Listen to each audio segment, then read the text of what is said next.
What's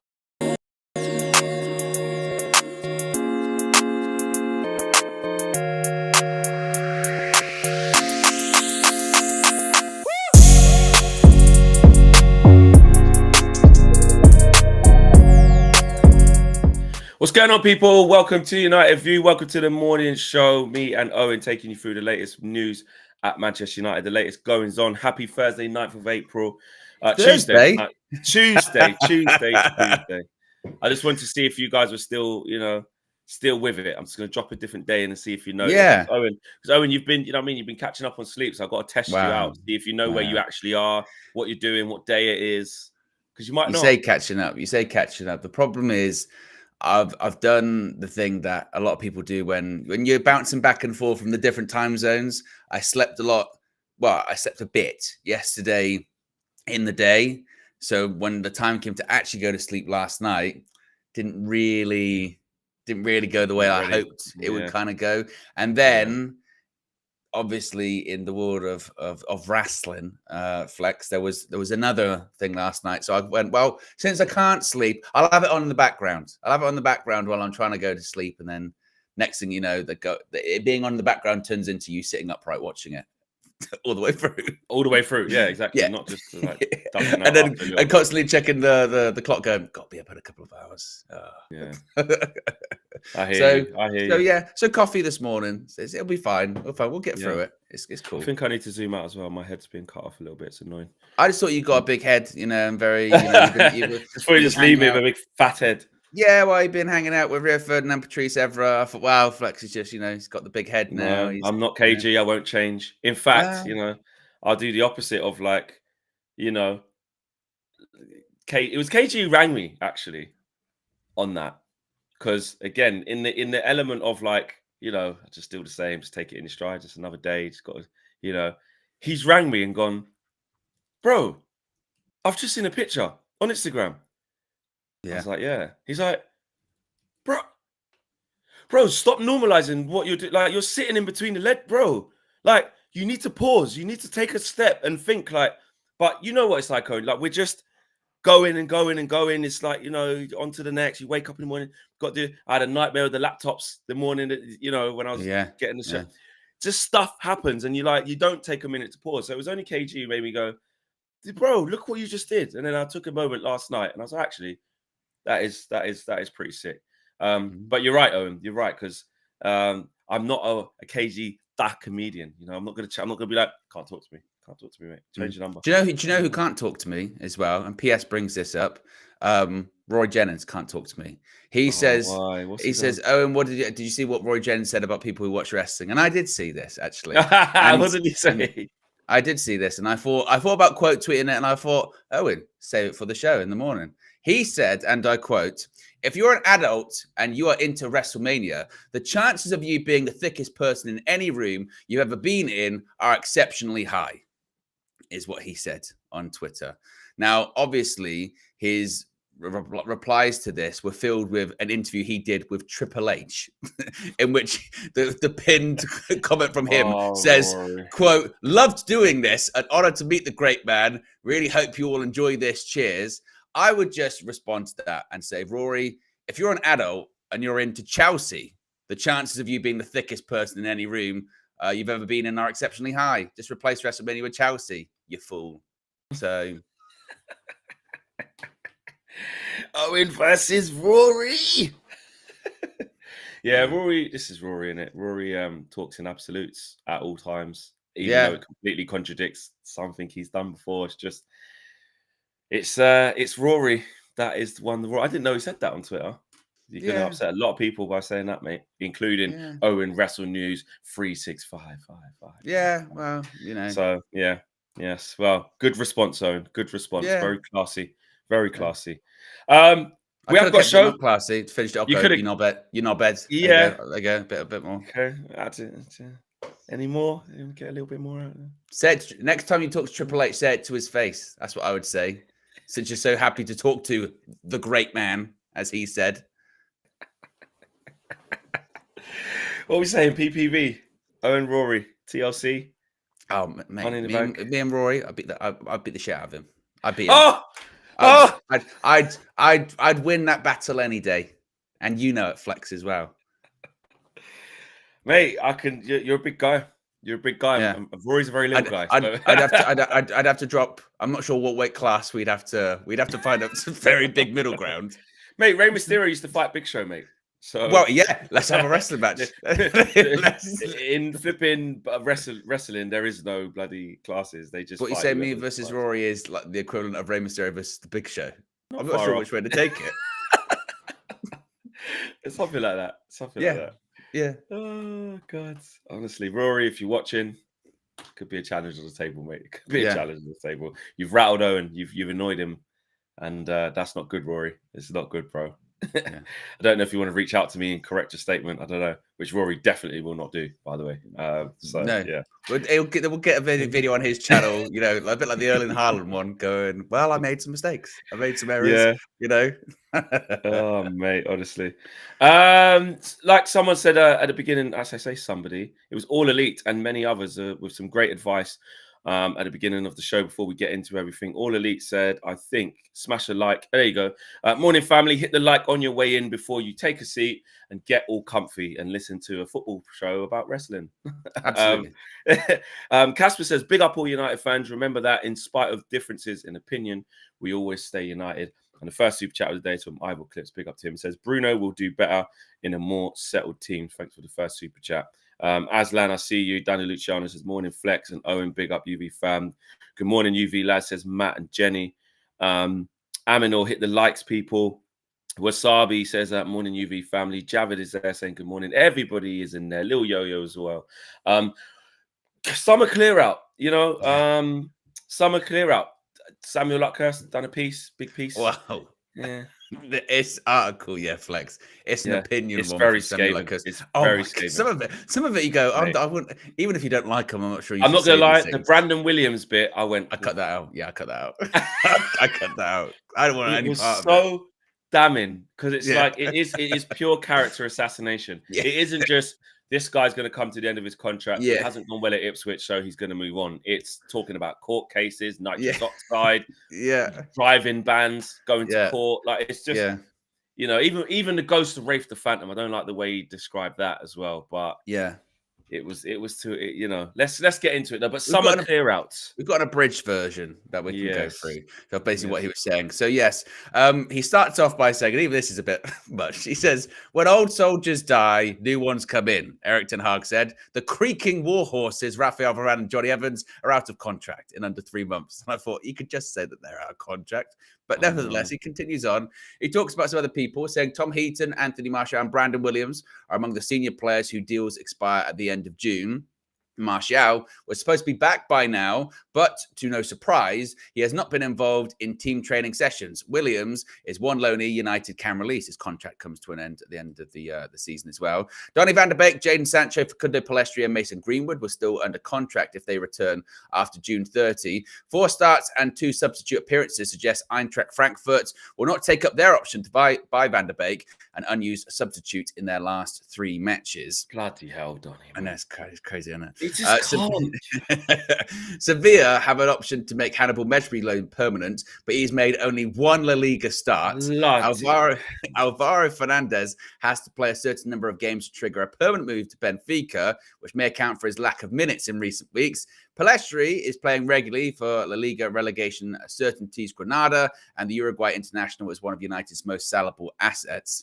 And finally, it says about Jadon Sancho, the loss on Jadon Sancho will be considerable, but United have to cut their losses on a player who has accused the manager of lying, whether Ten Hag stays or goes. So one thing I did take away from that, Flex, as you're reading it, you're going, all of these people that we sent out on loan thinking this was a good thing, they're all coming back because no one's triggering any of these options. Van der Beek's barely played. Hannibal's barely played. The Sancho one, the prevailing belief is that Dortmund would prefer like another loan because they can't afford pay United what they want. Even the Mason Greenwood situation, it's like, well, if Getafe want to keep him, they're like, well, we can only really do another loan.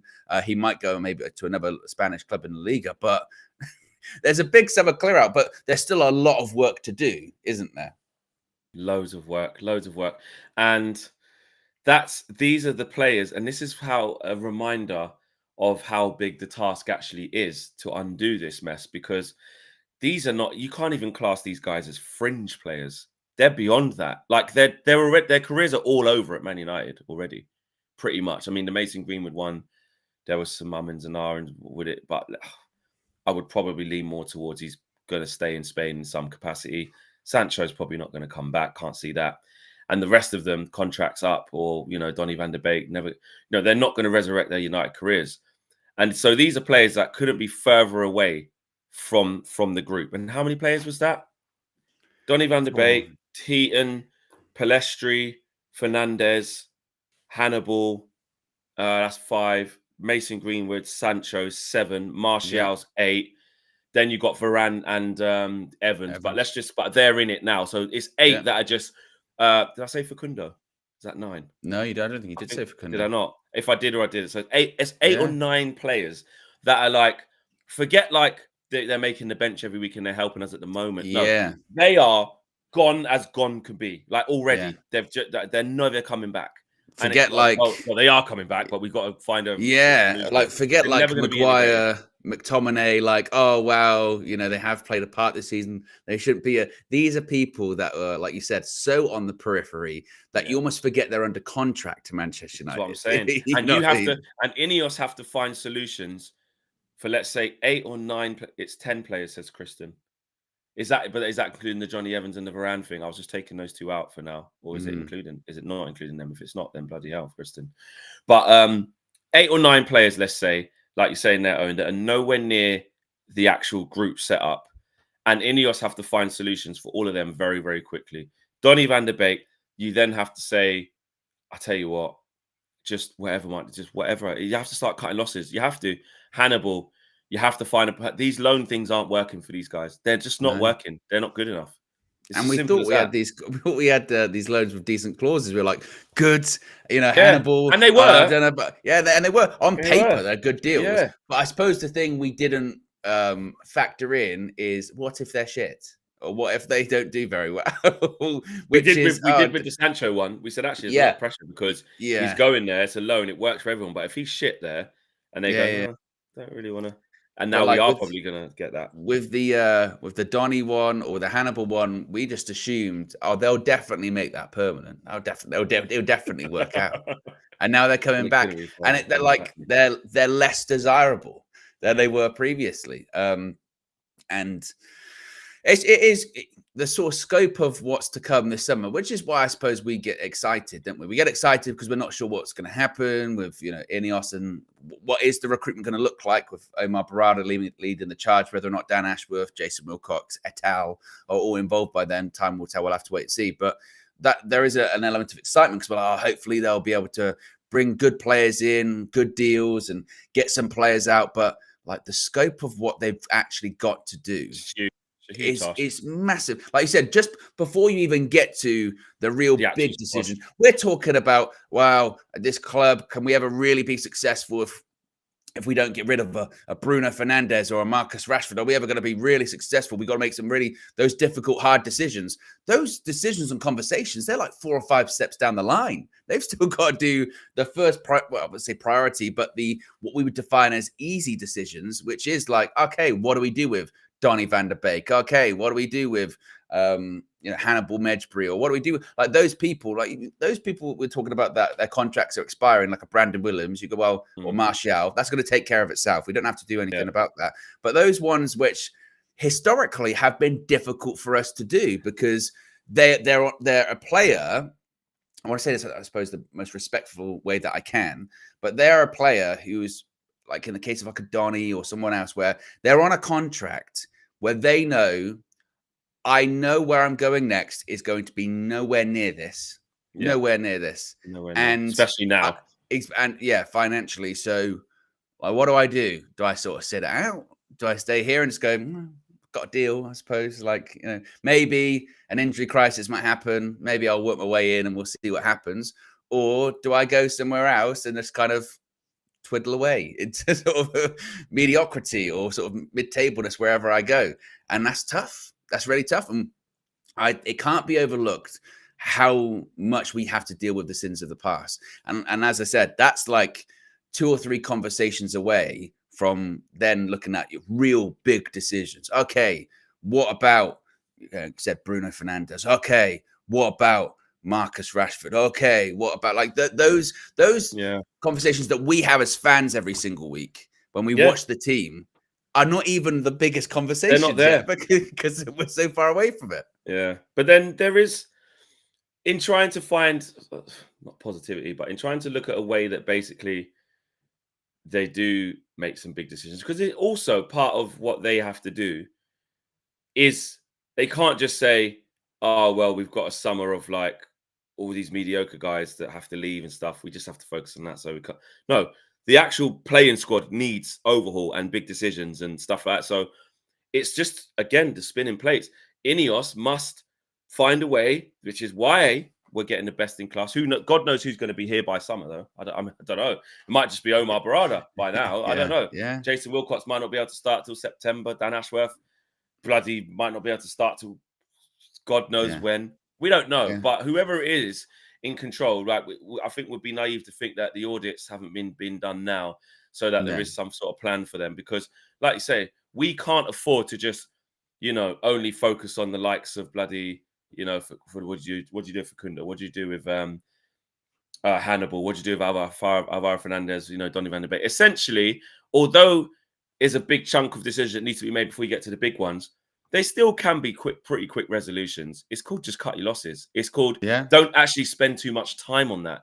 Yes, of course, a few of them players have a bit of bargaining. Donny van de Beek's got, I think, a year left.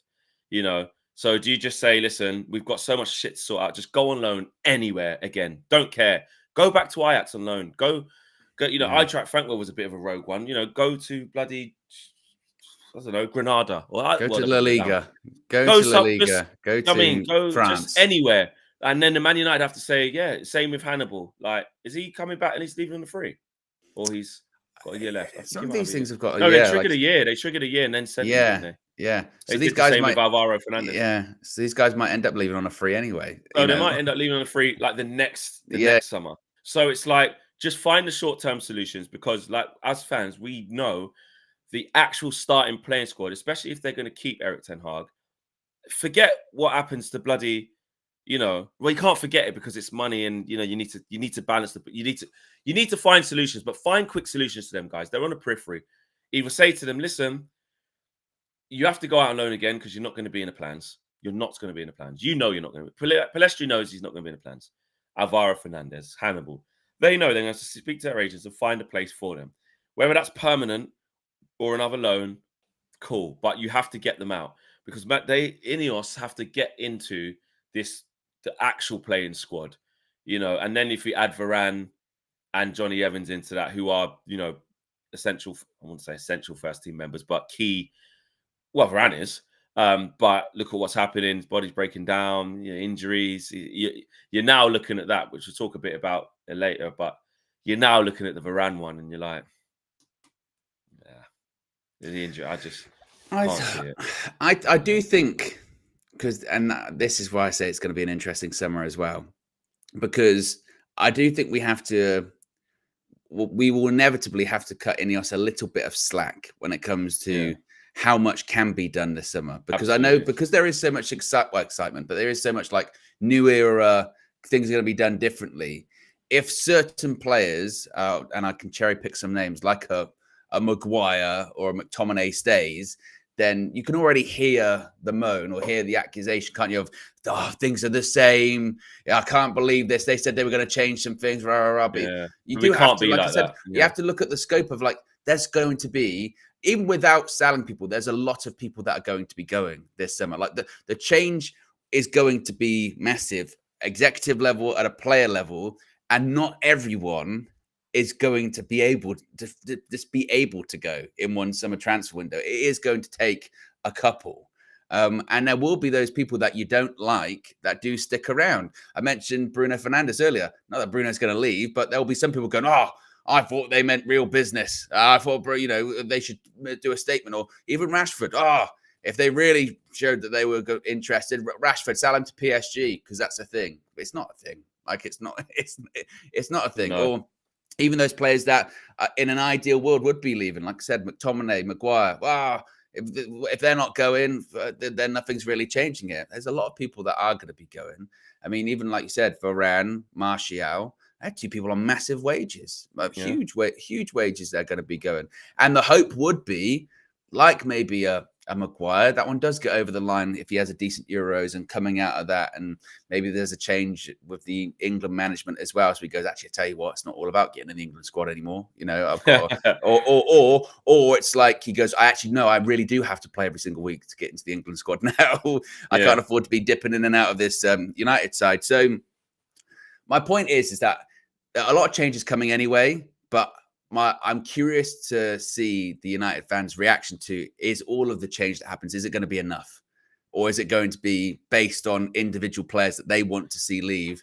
That is their threshold of. Well, this is one bit that KG KG has spoken about a lot in terms of when he's been angry or whatever, and looking forward to say it was a life without Ten Hag. He has spoke about, like, are the fans willing to be patient enough? Like that is a genuine conversation. We all do need to be, but it does come with, you still got to see a bit back within reason. You do. Nothing comes as a given. It's all about trade-offs, isn't it? It's all about just having enough to keep going, where we can see a direction versus, come on, this is unrealistic. You can't expect someone to change all of this now. Yeah, that's true. And that's some people's argument now, even with Eric, to be fair. Just be patient. Just wait. Yeah. Which, that's fine. If they do keep Eric, I'm not going to be like, why have we done this? I'm not. I know against Chelsea, I was extremely angry. Extremely, when I said, just change it all. So listen, if they do that, like I said, I'm not opposed to that. But I've said many times, if they do keep Eric in the new structure and support him and change all the squad, then it is a new era. It is something new. It is something different. It is sort of like restarting the timer, really, isn't it? Almost like everything Eric has been doing for the last 2 years, depending on how strong INEOS go with the changes, is like not redundant, but it's like that's not that anymore. This is this point I was making before that. That's why the context involved in that whole situation, where we're at, all of this is so important, because I think that the key thing that people sort of maybe overlook is the fact that INEOS have come in and they do have football in control. So, like, to your point, not that the past doesn't matter, but they weren't here for that. That wasn't under their stewardship. Their point of view, it feels like anyway, is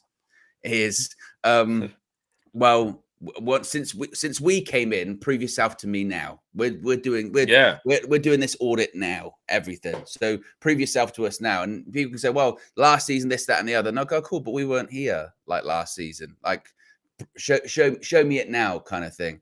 And that might be the case for some of the players as well. But like you said, when moving back to more INEOS, when you're saying about, Ten Hag, well, you've got to give me something to buy in. That'll be the same in the summer too. So if INEOS do nothing and nobody leaves, or very few people leave, or we do what we do typically with Manchester United, it gets to like mid-July and we go, we've only signed one person, then I think then you're right to go, well, then you go, well, you got to give me something to buy in. What is different? How have we changed? That'll be the key thing. Yeah, it will be the key thing. Get the likes up, guys. 155 likes so far on the video. We're at 1,100 watching, which is really good for this part of the show. And the Sheikh Pharaoh, the Sheikh Nubian, has entered the chat as well. So get the likes up just for that. Can we get towards the 250 marks just for Nubian Pharaoh coming through? Because we will read out his super chat, which is quite lengthy today as well. Actually, he's got a lot to say. But I do want to say, please get the likes up. We're at 165 now. Let's get to 250. The Pharaoh's in the chat. We will acknowledge him. And yes, the voice, Owen says, Wassa. Owen, over to you. Good morning, folks. Is all the transfer talk not appetizing? We need new blood. Imagine all the players mentioned still around for the 2024-25 summer. I'm not excited nor amused by this, but I await the summer transfers with latent excitement. When you say certain words with that thing on, it just hits different. Yeah, I have to do you know what it is? I have to do like a kind of an accent into the thing to really, yeah. Because I'd love to hear what it sounds normal. Yeah, if I just talk my normal voice. Hey, how's it going, Flex? Good morning. You know, it's fine. Like you can tell this is me. This is me. I don't know though. I don't know. But then I go like, good morning, folks. Oh shit! Yeah. No, that's mad. That's scary. That's completely different. That's finish him. Yeah. So say just finish him normal. Finish him. Yeah, it's completely different. That's mad. You do need a gong at the beginning or the end. When it's good morning or good morning. Oh yeah, it's like deep. You know what I mean? Yeah. Yeah. You got to work with it. That is mad. Big up to Sheikh, Nubian Pharaoh. Big him up. Acknowledge me. Absolutely. Can you get? Well, you can. I know you can. We might need the Undertaker gong pre and post. That would be good, wouldn't it? Yeah, I think we need to put a little gong. Yeah. You know, that just means he's here. I don't know. I haven't got it on here, but this thing is so good that I might be able to find it. Yeah, I'm surprised you haven't got one in there. Actually, just as Owen Wrestle News 36555, I thought the gong would have been just one of the. I got one. Biggest things. Look at that. I got one. Oh, just as a safe sound. Oh, and it fades out as well. That's Nubian's thing. Nubian, that is your thing. You know how intense? Press it again. He's here! He's here! Hey, that gong, yeah. Sorry, this is not a wrestling show. I apologize, guys. That gong, like Lil, yeah, there's something about it, yeah. It's just insane. Like, just what it does. Like, arenas just erupt, and now United View will erupt every time we hear it. Yeah, you'll only hear that when Nubian press it, and then I can switch to the voice very quickly as well. So it'll be like.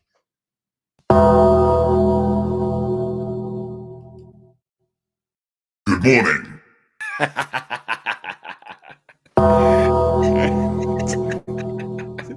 and then underneath it, all you need is the bloody the little is it violin, just the music. Yeah. Oh, but we'll probably get taken down for copyright anyway. But big up to Nubian Pharaoh as usual, and all you guys in the chat. We have a little bit of fun. We like to mix things up a little bit. 212 likes. We're now on 100. Over 1,100 people watching, on our way to 1,200 people watching, which is really good for the morning show. Couple of injuries, Owen, wanted to discuss. Just is it McTominay and Rashi? Eric saying he doesn't think they'll be out for a big number of games, but I saw McTominay from Inside United, friend of the channel, was saying that 2 to 3 weeks, nothing too serious, but against Chelsea, he did overstretch his knee, looked a bit nasty. Yeah, it must be a recurrence of that, surely. Yeah, so I think they said it was that, and then Rashford, of course, he came off. I mean, it was quite fortunate to start really against Liverpool, isn't he? I mean, the general feeling I saw in your road trip, you were saying, "Oh, Anthony probably deserves to start." And once again, when Anthony came on, I thought he did pretty well. So for the game of the weekend, that's going to be interesting to see if Anthony does get a start. I mean, it must be said, I don't know what Ahmad has to do now to get more minutes. Oh, no. I just thought he wasn't on the bench still for the red card. I thought he wasn't there. I did think, like, he scored the winner against Liverpool in the FA Cup. And it's not as if that's all he did in that game, in fairness. Like, he did a lot. He did a lot. Won the ball back a couple of times. Like, he was good. And I thought at the weekend, if there was ever a time, maybe it was because we were already winning the game. I'm not sure. But yeah, I thought that was he's very unfortunate. So now, is he going to get minutes? Because if Rashi's maybe injured, I don't know. No, he's not going to get minutes. It'll be Anthony who starts. Definitely. We know that. He'll be getting He's back.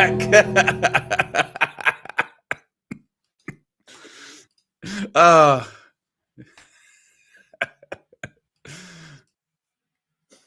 Acknowledge me with that gong. No Diddy.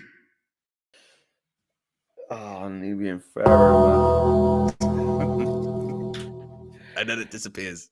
Oh, that is now it makes it like a swift intro into him. Yeah. He's here, he's arrived, and gone. He's gone. Too exclusive. He's gone. Man said no Diddy as well. Jesus. Take time, Nubian Pharaoh, mate. Jesus. Oh, yeah. I'm not commenting on that Diddy situation. That's a separate thing. Yes. Yeah, acknowledge him. You are in the chat. There's been Pharaohs in the chat. I got pressed that. He's got all the sound effects, isn't he? He's got all the sound effects. I've got to switch pages. I've got too many. Acknowledge me.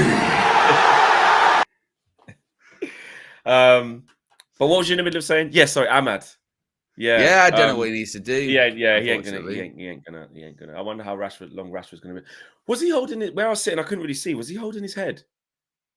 No, I I couldn't don't. see. I don't know Was he not? specifically Oh, what it was. I don't. But by all accounts, again, he's been carrying a knock for a little bit. Oh, Flex! I forgot to mention this one. Did you see? I want to get his name right. There was a reporter for the Mail right. who spoke about Liverpool's performance, Kwanzaa's performance. Don't know if No, did you see this? I haven't I seen don't. this. No. Well, fill some time and I'll find it. But people were going crazy, Man United crazy. fans going crazy. Yeah. Because What of did he say that? How well did he say he was so amazing and they stuff like that? compared. He compared this performance by Liverpool centre back to an iconic Roy Keane performance. Yeah, I mean, What? iconic Roy Keane performance. This is crazy. I know I've got to scroll because it's quite far back, but What the hell? it's crazy. Here we go. Right, this was from there you go. It's from Oliver Holt. So Oh, good. He's usually a good journalist. wow. Oliver Holt. Well, you know, he used to be on Sunday Oh, Supplement back in the yeah. day and all that kind of stuff, He's a right? well-known journalist. He said, and I quote, he is the most elegant of centre halves, the personification of grace under pressure. And it then says, Jarrell Kwanzaa's performance versus Manchester United rivaled Roy Keane versus Juventus and should be in the conversation for Euro 2024, writes Ollie Holt. I'm like, mate, are you on crack? I literally saw it. And my initial reaction was, now go home and smoke some more crack. I couldn't believe it. Are you kidding me?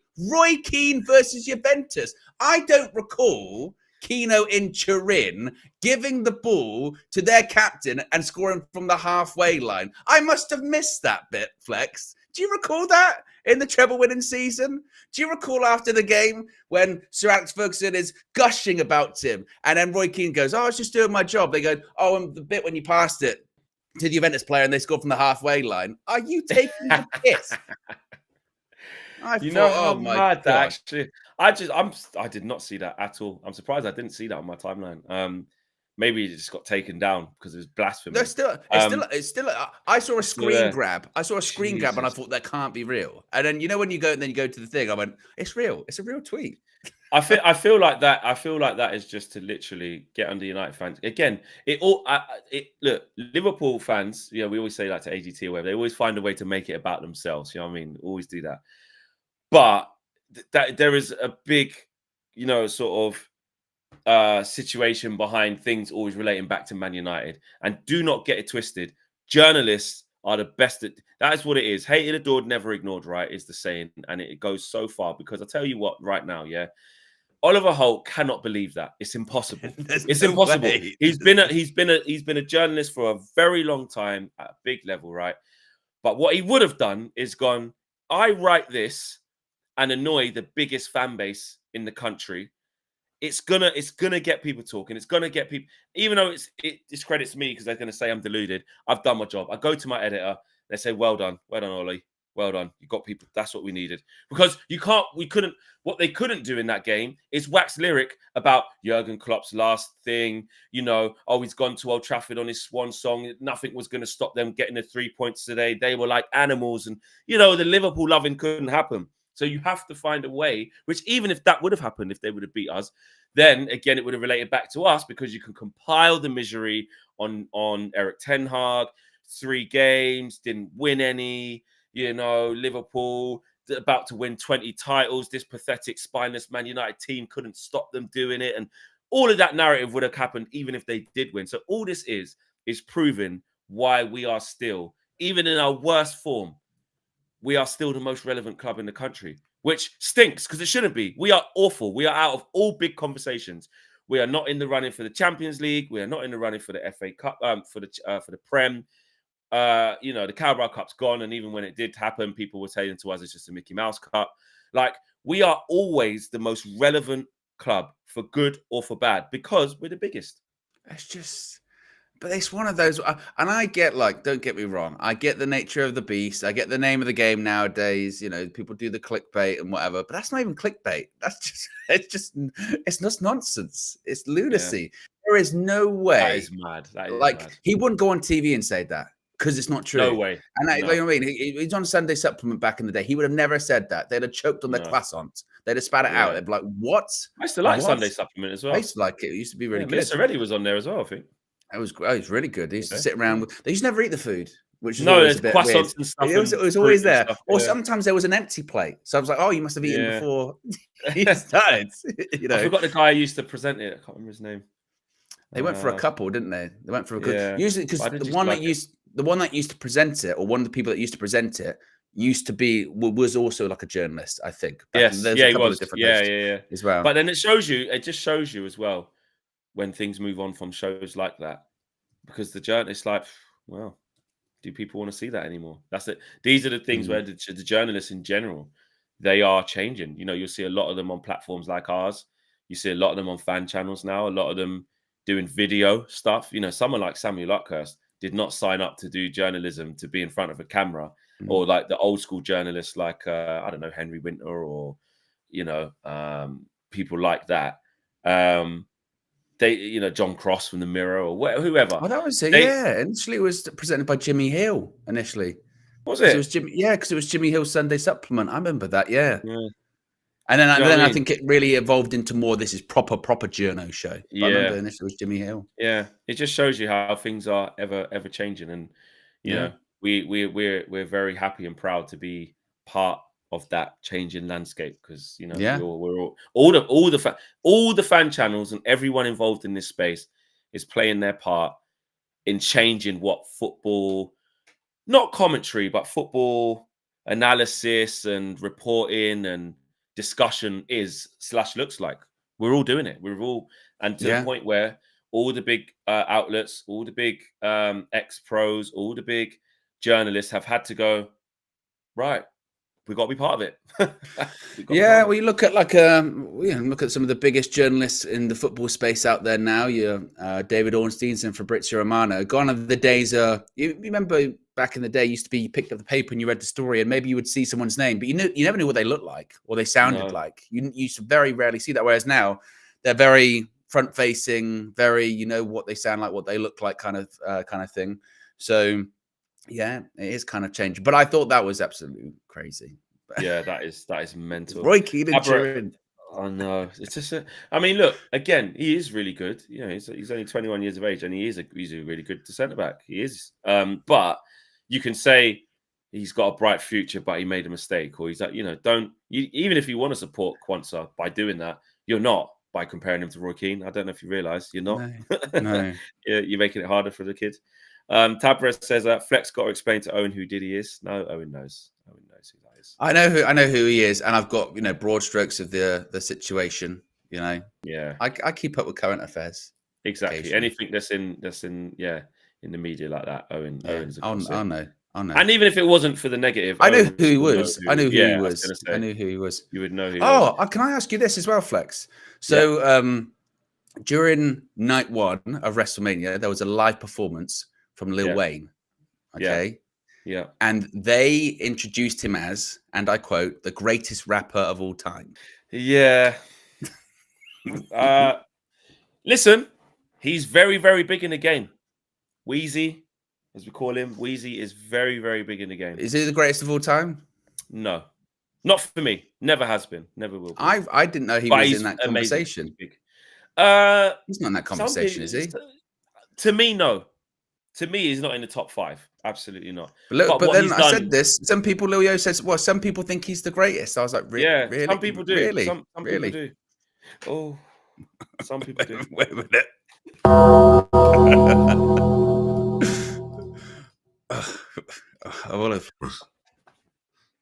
Off to a meeting. Have a great show.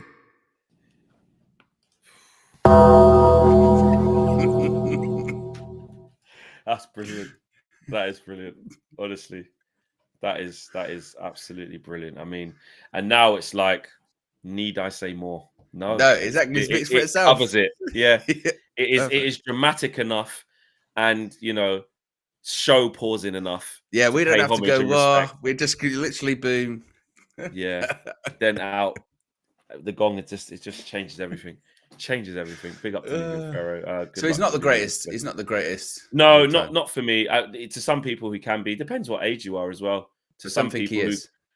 yeah, some will think he is. I don't know how personally, but I'm older. I'm old school, me. Explain it in football terms.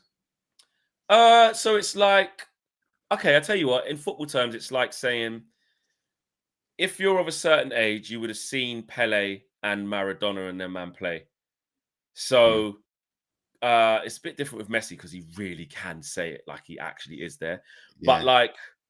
like Cristiano Ronaldo. When's Cristiano Ronaldo?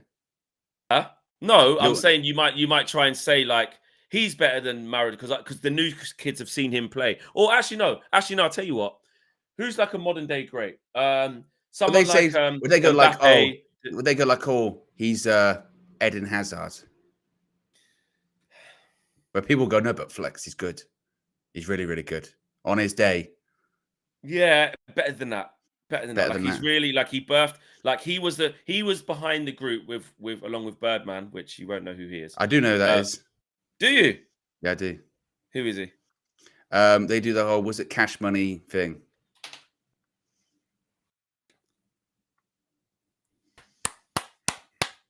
I doubted you, man.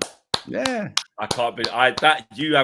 You have shocked me. yeah, You have shocked me. yeah. Oh, I did not. Yeah, you take a sip of coffee, mate. No way.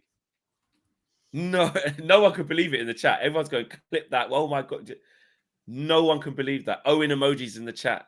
Owen is certified. Owen, that Birdman one, has he made an appearance in WWE or something before? They had a song for WrestleMania. I I didn't want to. You know. knew it. I knew it. That's That where I must get have my. been That's where I get something. my information from. You know what I mean? But you still used it in the right call. You said, yeah, they do cash money. Like, fair enough. Yeah, It's not your fault how you know it. That's not anyone's problem. That's not your problem. I You know. know who the guy is. I know. But yeah, he and Lil Wayne, YMCMB, they are responsible for Drake, Nicki Minaj, Tyga. Like Oh, they are the originals, to bring those guys through. So, and Lil Wayne in general as an artist has been incredible. Less so much now, but the early early Carter albums that he had, and the mixtapes, drought 1, drought 2, drought 3, ridiculous. So yeah, he's up there, but he's not the greatest rapper. he was also terrible at WrestleMania as well. He was really bad. Really. What, his performance or just? Yeah, his performance was really bad. I'll be the judge of this. No, it was bad. It was bad. He kind of just came out and sort of mumbled a bit. Was he just mumbling? Yeah. He has that, but he does have that voice of like he's just erratic and crazy. And back in the day, he was just known for like just being on lean all the time and just like quite fucked up. But yeah, he's a character. He's a character. But no, he's got some classic albums, man. He's a big guy in the scene. Where are we at for likes? We are at 282. Which is good, peeps. We're big up to you guys. Let's push over 300 mark. Let's get to 400. Ketsadil says, to be honest, the changes we are expecting are for a fully purchased club. Lower expectations, guys. It will be a minor change, not huge. I don't know. I mean, I don't know if it's minor changes. There's, sort of executives coming in. We've got a new CEO. There's going to be a new sporting director of football, and also what did they say? There was another executive they were looking forward to reporting to Amar Barada. Was it like chief revenue officer, something like that. There was another person they're looking for. So I don't know if I'd describe them as small changes, but at the same time, this is going back to the patience. Big changes don't happen overnight. And if they do sometimes, that can be a bad thing, can't it? If these things happen so quickly.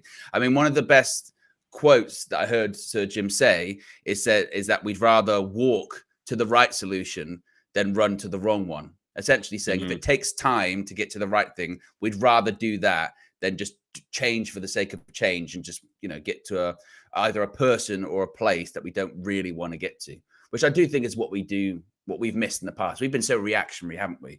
Not only as fans, but as a club, reactionary in terms of buying players, in terms of, putting contracts for people that we then can't handle, all that kind of stuff. So there is an element of patience required, but we don't do very well with that, do we? No. With patience. And we have to exercise a lot. We're going to have to exercise a lot of it during this period. Yeah. Just before we wrap up, United District put it out, next 6 Premier League games. Just, just like to see how people are feeling. Next 6 Premier League games: Bournemouth away, Sheffield United home, Burnley home, Crystal Palace away, Arsenal home, Brighton away. Is that all? Oh, no, that's just the next 6. I was going to say, yeah, we've got Newcastle to play, got a few hours. But that's the next 6. How many points? How many points? Bournemouth away, that's the closest game. When you get that done? Flex, I don't know. Flex, I don't know. I do. On paper, yeah. On paper, you would look at the next Premier League games, exclude the semi-final. Because even I am like, obviously, we should get to the FA Cup final. But it makes me uncomfortable going, right, so we've got FA Cup final at the end of the season. I'm like, whoa, let's get through the game first. On paper, you go Bournemouth, Sheffield United, Burnley. That should be 9 points. It should be. Yeah. But I don't know. Flex. That better be 9 points, man. It's got. It should be. And the annoying thing is, as bad as we have been recently, we should have had 9 points the last 3 games. I know. We're in the position to get it. You can argue that we didn't deserve it, which is a fair argument, but we should have. We should have got it. We blew 3 leads in like the last 10 minutes of the game in every single game. Like Lil Yo-Yo says, don't forget Bournemouth embarrassed us last time. They gave us a quick 3-0. 3-0 past the pad, mate. See you later. Bournemouth are a weird one though, aren't they? Because they can play really well, and then you'll see a game they play and you go, "What was that?" Like, yeah, but then you go, no disrespect, you go, yeah, they are still Bournemouth. Like, yeah, like they do the overachieving for a bit, but Bournemouth being mid-table or just below mid-table is brilliant. Well, that was what was so surprising when they beat us, wasn't it? Because they started the season really badly, didn't they? Really badly. Could buy a win for ages. And it was like, see, that's what you get if you sack Gary O'Neill and bring in this new guy. And then they had some of the best form in the league, which included when they played us. And then now, I mean, they're still doing all right. I know they lost to Luton away at the weekend, but you're looking at some of their recent home games. Beat Luton at home, beat Everton at home, beat Palace at home. They drew with Sheffield United at home. But the record isn't horrific, actually. If you go look at their games, go back to sort of, I don't know, just sort of February. How many games have they lost since then? 1, 2, 3. Like their form's not bad. And even going into when they spanked us, right? If I look at it now, going into it, they had a really tough start to the season, but their form had picked up on the way into us. So just before they beat us 3-0, the game before that, they beat Palace away 2-0. They drew 2-2 with Villa. They beat Sheffield United away, and they beat Newcastle at home. That was the one where Kieran Trippier was going mad at the fans. So, they had it 1, 2, 3, 4. They came at home, to us. Certainly, they're good. At home, definitely. Yeah, exactly. Yeah. So, mate, I don't know. It's a tough one. It's a tough one. And that Bournemouth game, people do look at it, and I get it. That Bournemouth game, that was a bit of a turning point for a lot of people. A lot of people were like, "That's 3-0 at home," and they had the ball in the net. Was it goals as well? And I think they had the ball in the net like 5 times that day. 5 times, yeah. God. Nah, honestly, that was a bad. I remember going to that a few days after my birthday. I was like, "What on earth is this?" I couldn't believe it. When you just stunned 3-0. I'm just looking back at the goals now. Look at Bruno plays that shit pass into. Oh yeah, he dinks it into McTominay. McTominay can't control it. We're on a back foot. Amrabat gets run past. Cross, Solanke goal. Look at it's comical. Oh my god, these goals are so bad. And I remember when they got one to make it 4-0, and that's when it was chalked off, and we were like, chalked off. Yeah. Big problems. What's this? Ball in. Maguire wins it. Gets a header. Tipped over the bar. Oh, yeah. Honestly, I know that one was that one was for a lot of people. That was like a turning point of like, this is bad. That is not good. That and the Fulham ones. Oh, McTominay tries to set the ball. Oh, look how crap we are. Also, as well, Flex, with that, we were talking about this last night. We were talking about this last night on the Full View, and we're still talking about looking up. do we have to also look down and look Yes. over our shoulder? Because Absolutely. I know West Ham, they played a game extra than us, but they're a point behind. We're level on games with Newcastle. They're 2 points behind us. Chelsea, as much as we take the piss, and I will always take the piss, but they are, what's this, 5 points behind us, but they've got a game in hand. So if they win, they'll be like 2 points, 2 points behind us. I'm like, there. so us going, all right, we've got to take advantage. Maybe we can still catch up to Aston Villa, Spurs, which I was on that train just like a week or so ago. But then what I didn't envisage was us not winning 3 games in a row. Like there is a legitimate, and this was the point that Kenny brought up last night, and it is true when he's sort of saying that, you know, we're talking about, some people talk about Champions League. We might not be in Europe at all. No. Next season, if we keep, particularly if we keep up this form, there's 7 games left, and we've won 1 out of our last 6 in the Premier League. So we need to start picking up points, not necessarily just to be like, oh, so we can try and push Champions League. You never know what can happen. We need to pick up points so like we're in some form of a European competition next season, because it does have the potential. And this is a very, I get it, very negative outlook to look at it, but that it still could be like our worst season ever in the Premier League, because those teams that we've sort of been chuckling at and laughing at and saying are rubbish, they could catch us. You know, that's what makes me laugh about West Ham. West Ham fans, I want Moyes out. You're 7th, mate. You won a European trophy last season. You're 7th. Exactly. You could end up above us. Like what? But they deserve more. Apparently, they deserve more with their rich. How much higher with their rich history of winning all their trophies. If I was David Moyes, I'd be so pissed off. I'd be like, 100%. He's like, what do you want? And you know he is. When he said in the press conferences, he was like, well, these other managers don't, you know, they win as don't much do as what me. I do. Yeah, they win as much as me. So, and he's right to push back a little bit and be a little bit arrogant, because they're taking the piss. Yeah. I just finished watching. So, you know, when you just sometimes go back to remember, like, watch it properly. I just watched the highlights of that game, that Bournemouth game. And like you said, that 4-0 one was only because it was handball, it hit off his hand, because they were clean through, because Maguire gives it away. Then that should have been 4-0. Like, it's absolutely disgraceful. Like, it's so bad. And we've seen some things like that. You know what I mean? And that was when a lot of our better players were playing. No, not as much injuries then. Honestly, it is what it is. Bournemouth. Yeah, I know. At home, bro. So we owe them one big time. Guys, thanks for watching. Smash the like on the video. Subscribe to the channel if you are new. Flex and KG show tonight at 7 p.m. Don't miss that. Don't go anywhere. As KG will say, it's definitely live. Definitely live. Not a premiere, even though it says premiere all over the place and has a big countdown, which people then say, why have they put this countdown in there? Yes, exactly. Like on your way out. We will see you later on today at 7 p.m. If there's anything else in the middle of the day, if there's some breaking news, then we will let you know, of course. But yes, we'll see you for the Flexi KG show later on tonight, 7 p.m. Take care, guys. Big show. We're out of here. Peace.